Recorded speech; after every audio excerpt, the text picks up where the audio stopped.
President Trump holds a press gaggle onboard Air Force One en route to D.C. The sky outside Air Force One looked like a long sheet of glowing silver, stretching endlessly in every direction. Inside the aircraft, however, the atmosphere felt charged, as if every breath carried a hint of expectation. The reporters on board knew something unusual was coming. They had been told that President Donald Trump would speak to them during the flight, and whenever that happened, nothing about the journey remained ordinary. Even at 35,000 feet, the air suddenly felt heavier, sharper, alive with the possibility that the next hour could deliver headline-shaping moments before the plane even touched the ground in Washington, D.C. The cabin lights glowed a soft gold, bouncing gently off the polished surfaces and creating a warm, almost intimate environment. It was a strange contrast to the whirring engines right outside the walls. Engines that sounded like the steady breathing of some enormous, perfectly controlled beast. Reporters sat in clusters, some reviewing notes, others rechecking the batteries in their recording devices. A few were whispering to each other about topics they hoped to raise, while others simply stared ahead, waiting with the stillness of people who know that the next few minutes could shift the narrative of the week. Then the overhead speaker crackled. A crew member's voice floated through the cabin, calm but undeniably energized. "Ladies and gentlemen, the president will be speaking with you shortly." Those words pulled everyone to attention. Pens clicked, cameras lifted. Even the most experienced journalists straightened in their seats, aware that a press gaggle on Air Force One had the unique ability to feel casual and historic at the same time. The narrow space, the shaking floor, the sense of motion all blended into a setting where everything felt immediate and unscripted. People leaned into the moment. When President Trump finally appeared, walking toward the press area, the shift in the room was unmistakable. Conversations fell off instantly. Camera lights flickered on. The president gave a brief, almost relaxed wave, the kind that said he was in the mood to talk, but not necessarily interested in sticking to a script. "All right, folks," he said, his voice cutting through the hum of the engines. "Let's get started." He opened with a sweeping summary of the nation's progress. He talked about job growth, investment, and the signs of confidence he believed were rising across the country. He spoke smoothly at first, as if warming up his own thoughts while giving the reporters something to write down. His tone carried a familiar edge of triumph, the rhythm of someone who had repeated these themes many times, yet still enjoyed delivering them. He mentioned upcoming diplomatic discussions, just hinting, at developments he said would be very strong, very important. The reporters leaned in. They knew that Trump often used hints like these to stir curiosity, creating the sense that something big hovered just beyond the horizon. Then he paused, looked around the small cluster of reporters, and gave a short nod. "Questions?"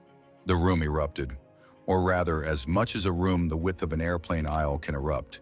The noise rose instantly, voices overlapping, hands lifting, each person hoping to catch his attention. He pointed to the front row. The first question asked what he intended to do the moment he landed back in Washington. Trump described a tightly packed schedule, briefings, meetings, phone calls, emphasizing that work never stopped simply because he happened to be thousands of feet in the air. "A lot to get done," he said. "A lot of things are moving." His words came fast, clipped, as though the day's momentum was already pulling him forward. Another reporter raised the topic of future policy announcements. Trump's expression shifted slightly, as if he enjoyed being asked something he couldn't or wouldn't answer directly. "We're preparing some very strong actions," he said, his eyebrows lifting just a bit. "People are going to be very, very pleased."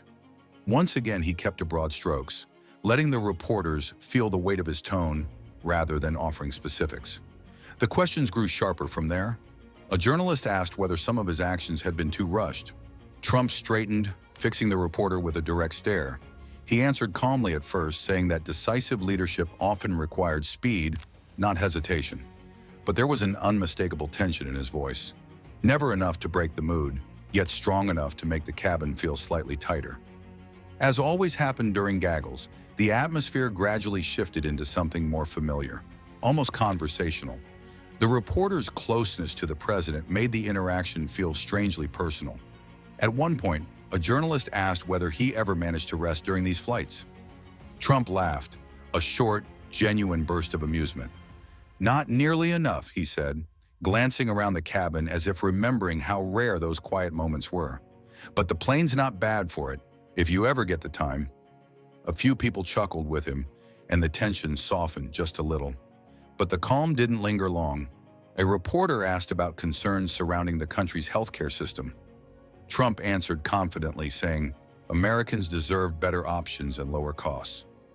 His words were firm but general, as if he preferred to sketch an outline rather than reveal the entire picture.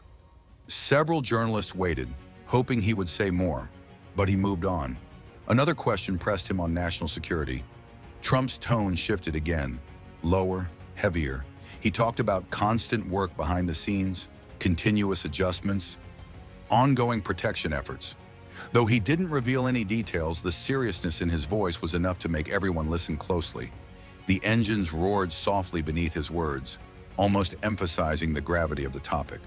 Then a reporter delivered one of the boldest questions of the session. Did the president believe his recent statements were worsening political division? For a heartbeat, the cabin went silent, except for the faint vibrating hum of the aircraft. Trump answered steadily, saying he spoke honestly about issues people cared about, and that unity could not come from avoiding difficult conversations. "Sometimes the truth sounds rough," he said, "but you can't build anything on silence." From there, another question asked whether he felt the media was treating him fairly. His response was sharp but not hostile. He said that some outlets were balanced while others clearly were not, but he added that the public paid attention and understood more than people thought. "Results matter more than coverage," he said. Reporters typed rapidly, knowing those words might appear in headlines before the plane even landed. At one point, Trump paused to correct what he described as a misquote from a recent article. He addressed the reporter involved directly, his tone steady but unmistakably firm. He explained what he had originally said and why the distinction mattered. It was a tense moment, but the president handled it with a controlled seriousness that suggested he had rehearsed such clarifications many times. Soon after, a softer question emerged: how he handled the intense demands of the presidency. Trump answered with surprising openness. He admitted the job was enormous, but said it was also a privilege. He spoke of staying focused, drawing strength from his commitment to the work, and reminding himself daily why the role mattered. This brief moment of personal reflection drifted through the room like a change in the wind, giving the reporters a rare glimpse behind the public armor. As the staff signaled that time was nearly up, the pace intensified once more. Reporters layered questions on top of one another, eager to squeeze in just one more inquiry before the president disappeared into the front cabin. He responded efficiently, his answers shorter, but still delivered with his trademark certainty. He mentioned upcoming decisions, ongoing evaluations, and things he believed the American public would soon hear more about. Everything felt like a preview of a larger story waiting to unfold. Finally, a staff member stepped closer, signaling the end of the session. Somewhere between excitement and analysis, between curiosity and calculation, the gaggle had ended, but its impact had just begun, shaping thoughts, stories, and discussions that would follow long after the wheels touched the runway. Thanks for watching. Don't forget to like and subscribe to our YouTube channel.